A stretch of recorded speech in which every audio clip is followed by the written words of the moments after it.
Welcome to the Business Spotlight series. My name is Kay Cote, and I'm your podcast host here at Action Coach in Central Texas.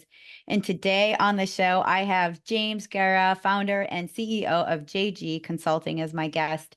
We're going to learn all about his business, his journey to business ownership, his challenges and best practices that he's maybe faced along the way, as well as get a sneak peek to what it's really like to own and operate a business.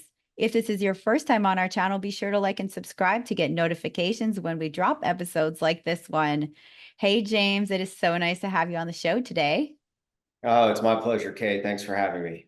Of course. So I'd like to dive right in. Tell us a little bit about yourself and JG Consulting. Oh, okay. Thank you. So I'm originally from Austin. I'm a true Austinite, born and raised. Professionally, I have lived and worked in other parts of the U.S., both on the West Coast and the East Coast. I returned to Texas in 2014, and that's actually the year that I founded JG Consulting. My family, both immediate and extended, for the most part, is in Texas. I have a younger brother who works in the education space, and my father is also in the education space. So it is somewhat of a triangulated family affair, but we all are very much entrenched in public education. So I'm just excited for the opportunity to answer any questions you have, Kay, and happy to share my story. Wonderful. Well, thank you so much. Let's dive into what is JG Consulting and what are some of the main things that you're consulting on. Sure. So we're a full service consultancy is how I can best frame who we are and what we are. We represent public school systems, charter school systems, parochial school systems, and even municipalities. And I suppose municipality by definition would be like city government or even school districts in general are considered government entities.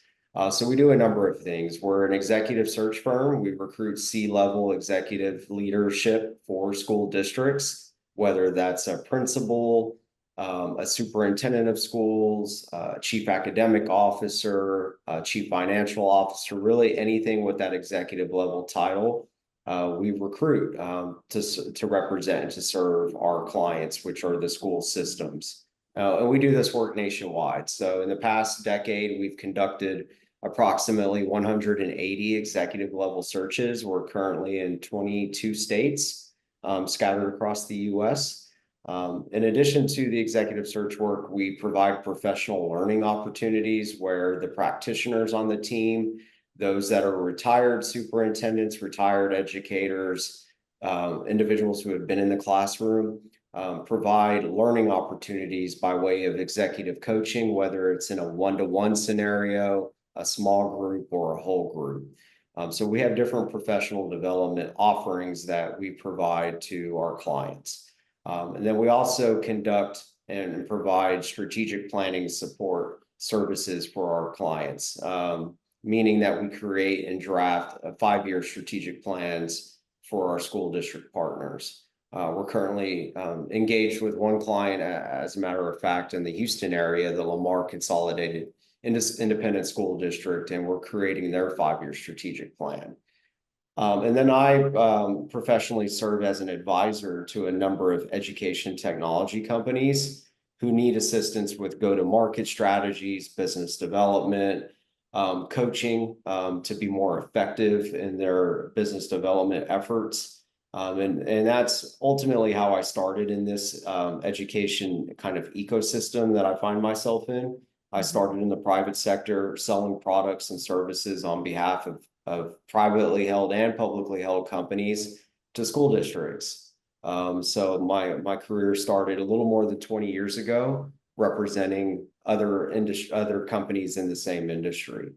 So I've always wanted to keep my finger on the pulse of programs, products, and services that align really well to my company's mission and vision and the values and norms that we have as an organization. Because there's a lot to offer and a lot that school districts can benefit from using in terms of these products and services. And it's not in our best interest to develop new products when current products currently exist. So we do a good job of curating products that work well, that have great value to improve student outcomes, that help educators be more effective in the classroom. So we take it upon ourselves to identify those resources and then help bridge the gap between the companies, the organizations, and the school districts. So at a very high level, that's kind of what we do. We are expanding. We just launched a new venture called Cell Locked. If you're familiar with the cell phone bans that are taking place across school systems and in certain states where it's mandated or there's certain legislation associated with cell phone policies, we created a lockable cell phone pouch to improve the focus of school of students during the instructional school day. So that's a new venture that we just launched this past month. So it's very much in its infant stages, but if you're following those trends, that's something we're really excited about. Oh, that is super cool. I'm very curious to how that develops. Looking at it sounds like you're doing a lot, which is incredible for especially, helping the education systems. What does a typical day to day look like for you? Like, are you working more in the business, on the business, or a little bit of both? Yeah, fantastic question. So my days are long and my nights are short. We are a lean organization. I have 5 full-time employees and then approximately 40 part-time faculty members, which are those educators, those practitioners that I referenced a moment ago. But my days typically begin around 5:30 a.m. I find myself working pretty long hours and late into the evening, especially if there's school board meetings that we attend. School board meetings typically take place in the after hours of a day or sometimes even on the weekends. Mhm. I'm traveling on average 3 to 4 days a week, interfacing with our school district partners, our clients in person. So if you want to really understand the amount of travel that is required for me. At one point, I spent 254 days on the road a couple years ago. Now, I've intentionally tried to scale that back so that I can focus on the growth and the growth mindset of our company.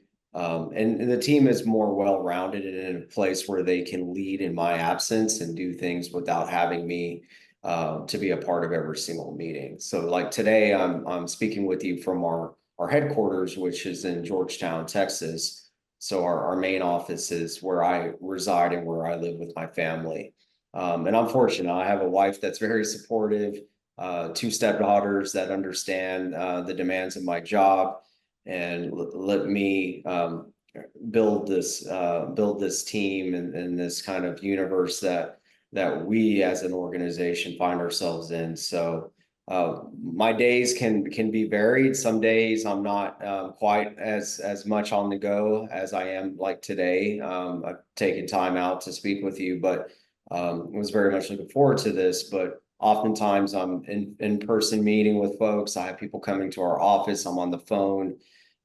So any day can be a little bit different, and sometimes I'm adjusting as I go. So things that are unplanned or what I call incidentals, I find myself having to respond and react, and it's not always a proactive endeavor. Sometimes it is reactionary, but I think any CEO would agree that that's very common. Yes, that makes a lot of sense. Well, thank you for sharing about your day today. And I'd like to kind of dive into like how do you structure and work around those moments when things come up that are unplanned that kind of cut into your day? Yeah, for me, what works best is that I dedicate, maybe 2 or 3 hours in the morning before, the traditional bell rings. If I can just put it simply, if you think about most days, if it's a common work structure, your day might be 9 a.m. to 5 p.m., or 8 a.m. to 6, whatever that might look like. If I can dedicate at least 2 to 3 hours every morning to some of the things that I can't otherwise get to during the day, I can do some blocking and tackling, to use a football analogy during the off hours. So that way, if there are these unforeseen circumstances that I need to address during the workday, it's not going to chew up too much of my time, and I'm not trying to recover from the day prior. like we're speaking on Thursday, and there's a lot of things that happened yesterday. And there could be other things that happen later today that I just can't predict. But I think it's during the off hours. I think it's your dedication, your willingness to put in extra time and effort, even on the weekends. Hmm. That's why I say, I have to give credit where credit's due. I have a very supportive family, and they understand that, the demands of my workload may interfere with my work-life balance at times.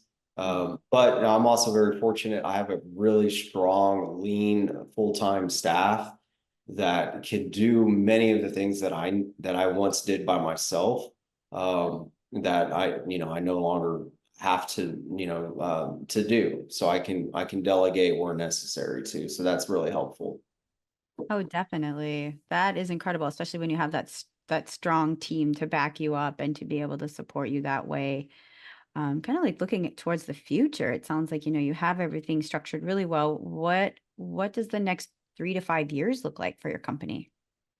Yeah, it's always interesting to think about the future because you want to plan accordingly, and obviously you have to pay attention to kind of your economic conditions as a business owner, things like inflation, the cost of living, as you're very familiar with living in the Central Texas area.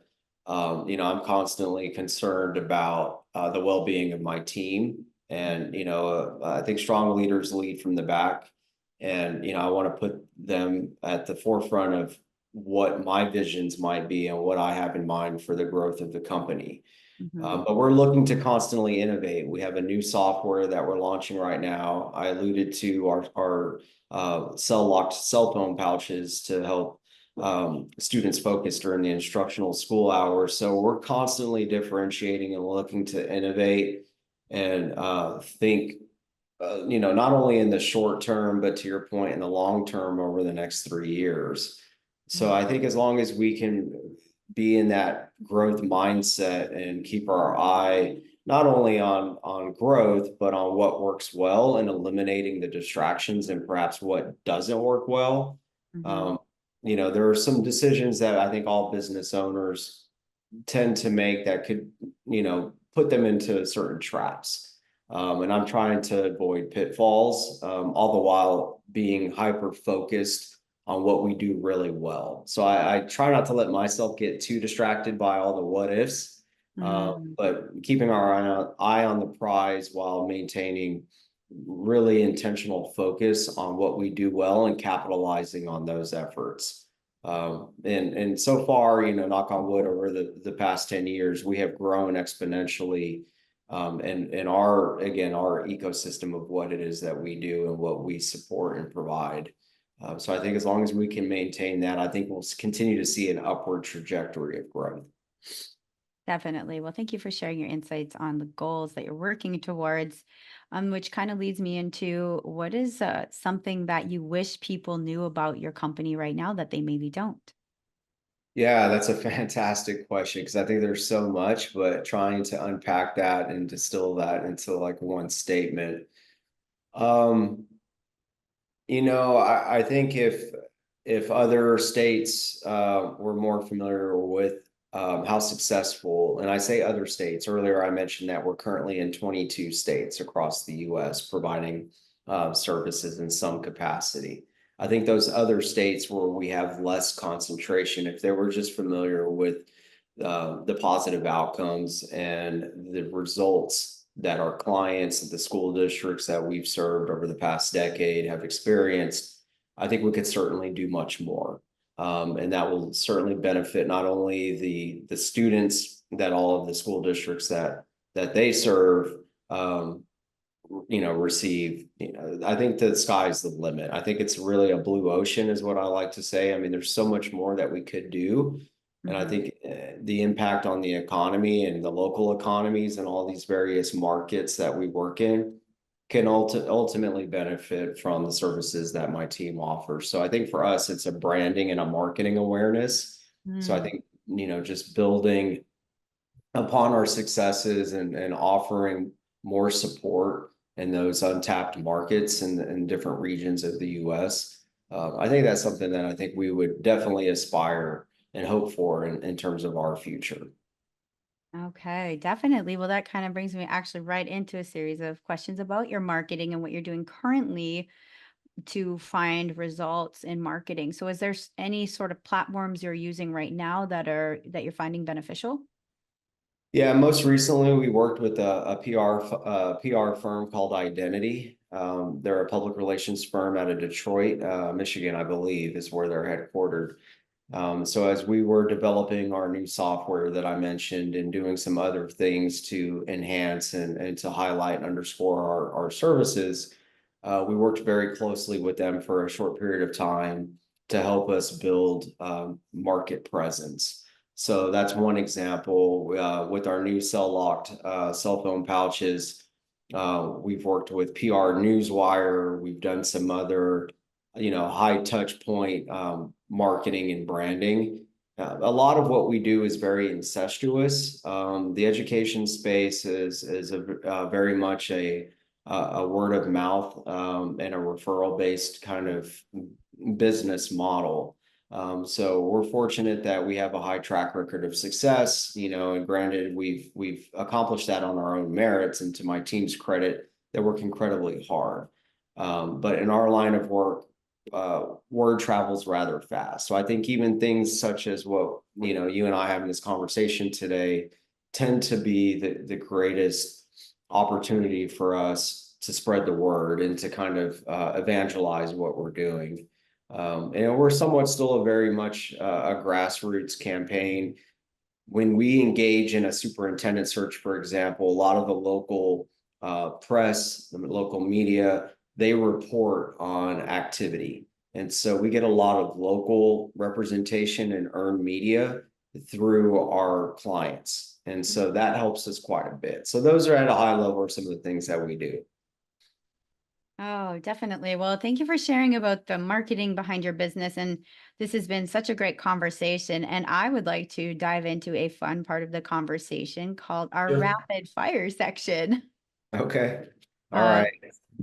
so feel free to answer very top of mind. It'll be 4 questions just regarding your business. Okay. All right. Our first question is, what is the key to success for you? Work ethic. So it's hard to read some the words behind me, but our work ethic, integrity, the norms and values aligned to the organization. We all stand firm on our norms and our values, and it's what we preach regularly, Mm, uh, and as often as we can.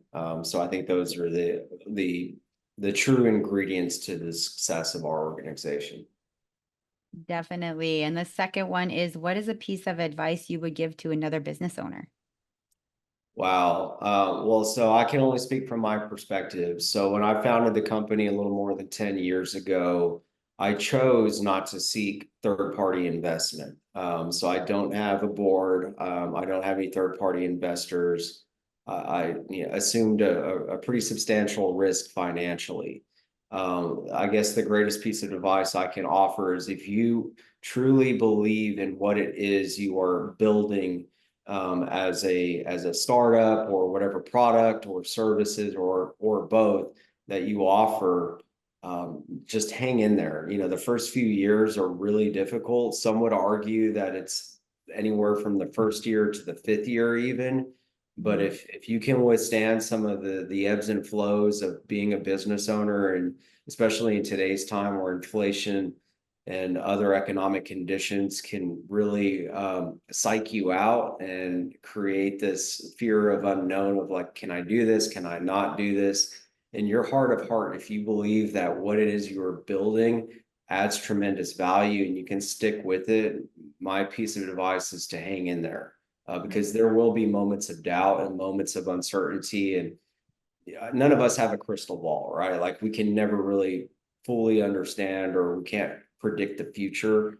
But if you are one of tremendous perseverance and you can withstand some difficult times, just hang in there because at the end of I think really at the end of the day it'll pay dividends and you'll be glad that you did. that is solid advice. What is a book or piece of content, something that you've read most recently? Wow. Yeah, so the most enjoyable book that I read here in the past few months is the book called Shoe Dog by Phil Knight. It's somewhat of a memoir of the founder of Nike. And I think for me, it was somewhat serendipitous because I read the book before we launched our cell lock cell phone pouches. And a lot of what the founder of Nike, Phil Knight, conveys in his book and somewhat of his memoirs is the challenges he had when he launched Nike many years ago. Mhm. And I'm finding myself in a similar predicament or predicaments manufacturing our new product and the devices that we're bringing to market now. So that book has been, very timely and instrumental in kind of my charting my own path for this new product. Mhm. I'm also a huge fan of Malcolm Gladwell and the books that he's produced. Starting back to his days with the release of The Tipping Point to his most current book that I read, which was Bomber Mafia. I just find the way he frames things to be so on point. They resonate really well with me. But I enjoy reading. So if there are other books that this audience or group would like to recommend, I'm always eager and willing to hear new and fresh ideas. Wonderful. Thank you for sharing those. And our final question is, if you could only choose one area that you could rapidly improve overnight within your business, what would it be? Oh, well, for me, I think my greatest deficit is the financial piece of running a business. Like we currently outsource a lot of our financial resource needs to third parties. And for me, so much of that is requires some degree of granularity and oversight that I just don't have the time and enough hours in the day to focus and to pay attention on. Mhm. But and I think with a fast growth company, there's so many nuances that come with the financial implications of being, product driven and revenue focused. Mhm. So I think if I don't want to necessarily say it's so much about the organizations, it's more my area of weakness. So if I can be vulnerable, that's where I need to spend more time. But if just thinking off the top of my head, that's probably the area that I would want to focus on. Wonderful. Well, thank you so much, James, for answering our rapid fire. Before we get to our final question of the day, how can people find you? Sure. So, I think LinkedIn obviously is a great asset and a resource, and it's something that we use quite regularly as an organization, also personally, to help us with our branding and our marketing. If anyone is interested in contacting me directly, I'm happy to provide my email. Pretty simple. It's James at jgconsulting.us.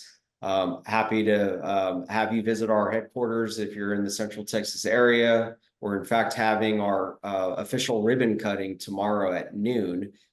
So, Kay, if you'd like to, you're welcome to make a drive north. We'll have a food truck, and we're going to do an official ribbon cutting with the local Chamber of Commerce. But otherwise, welcome to drop me a line on LinkedIn or you can shoot me an email. Oh, wonderful. Well, congratulations on the ribbon cutting. Thank That's you. phenomenal. So our final question of today, James, is what is most inspiring to you today? Most inspiring. Well, I think it's well, I know I shouldn't say I think. I think it's what in terms of our area of support. I'm inspired by what kids are able to do. And when I say kids, I'm talking kind of holistically, right? Down from a kindergartner to a high school age student who's either going to pursue a 4-year degree or do something in the trades or even chart their pathway into some sort of military division.